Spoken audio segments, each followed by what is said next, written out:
നമ്മുടെ ഡ്രമ്മിൽ നട്ട ചെടികൾക്ക് വേനൽക്കാല പരിചരണം ഇപ്പോഴേ തുടങ്ങണം. അപ്പോൾ നമ്മൾ അതിന് ആദ്യമായിട്ട് ചെയ്യേണ്ടതെന്ന് പറഞ്ഞു കഴിഞ്ഞാൽ ജൈവവളങ്ങൾ ഇട്ട് കൊടുക്കുക.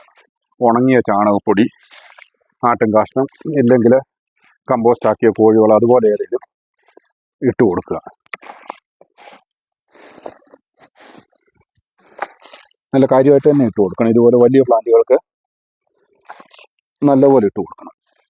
ഞാനിപ്പോൾ ഇടുന്നത് നമ്മുടെ ഈ സപ്പോർട്ട് തന്നെയായിരുന്നു. അതും ഈ വുഡ് ചിപ്സ് കമ്പോസ്റ്റ് ആയതുകൊണ്ട് കുഴപ്പമില്ല.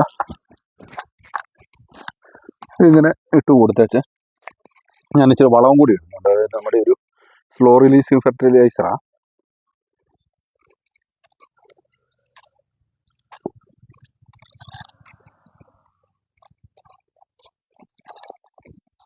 അതുകൂടി ഇട്ട് കൊടുത്തേച്ച് നമ്മൾ കരിയില ഇട്ട് കൊടുക്കണം. ഇതുപോലെ വലിയ പ്ലാന്റ്സിൻ്റെ ചുവട്ടിൽ നിറയെ കരിയില ഇട്ട് കൊടുക്കണം. അപ്പം വെള്ളം ഒരിക്കലും